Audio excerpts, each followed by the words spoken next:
Assalamualaikum warahmatullah, dear viewers. So all are fit and fine. We come here to make a video under the open sky.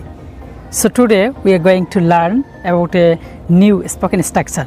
So let's get started. আমি তোমাকে না দেখে থাকতে পারি না, আমি রাত্রে ভাত না খেয়ে থাকতে পারি না, আমি তোমার সাথে কথা না বলে থাকতে পারি না। আমরা কিন্তু দৈনন্দিন জীবনে এই কথাগুলোর অনেক বেশি প্রয়োগ করে থাকি। তো এই কথাগুলো আজকে আমরা শিখব যে কিভাবে ইংলিশে এক্সপ্রেস করব, কিভাবে ইংলিশে আমরা শিখব। তো চলুন আমরা প্রথমে একটু দেখে নেই যে আমরা কোনো কিছু না করে পারি না অথবা না করে থাকতে পারি না, এটার ইংলিশের স্ট্রাকচারটা কিভাবে হবে। ইংলিশের স্ট্রাকচারটা আমরা দুইভাবে করতে পারি। এক নাম্বার হচ্ছে can not but, can not বাটের পরে ভার্বের প্রেজেন্ট ফর্ম বসাইতে হবে।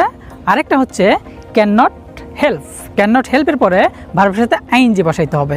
আর প্রথমে সাবজেক্ট এবং শেষে যদি আমরা এক্সটেনশন বা অতিরিক্ত অংশ বসাই দেই তাহলে কিন্তু আমাদের হয়ে গেল।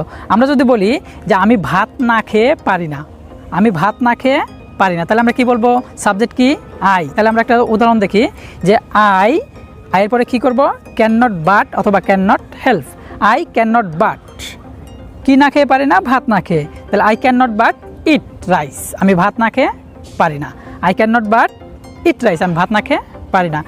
আর যদি এই একই সেন্টেন্সটা যদি আমি ক্যান নট হেল্প দিয়ে করি তাহলে জাস্ট কি আই ক্যান নট বাট, এটার পরিবর্তে I can not help eating, I can not help eating rice, এটু করে দিলে কিন্তু হয়ে গেল।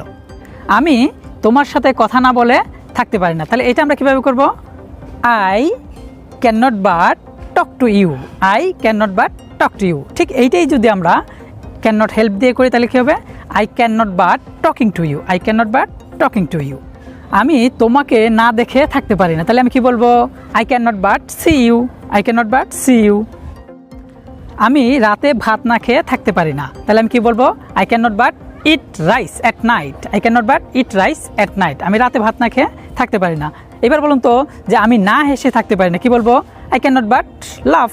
আর যদি বলেন যে ক্যান নট হেল্প, তখন কী হবে? আই ক্যান নট হেল্প লাফিং, আমি না হেসে থাকতে পারি না। তাহলে আমরা খুব সহজেই কিন্তু ক্যান নট বাট অথবা ক্যান নট হেল্পের নিয়ম শিখে গেলাম, অর্থাৎ কোনো কিছু না করে পারি না অথবা কোনো কিছু না করে থাকতে পারি না, এই স্ট্রাকচারটা খুব সহজেই শিখে গেলাম। আমরা এখন থেকে এই স্ট্রাকচারের ইংলিশগুলো ইউজ করার চেষ্টা করব।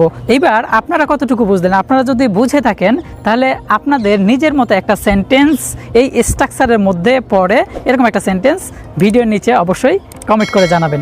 ধন্যবাদ সবাইকে, আসসালামু আলাইকুম।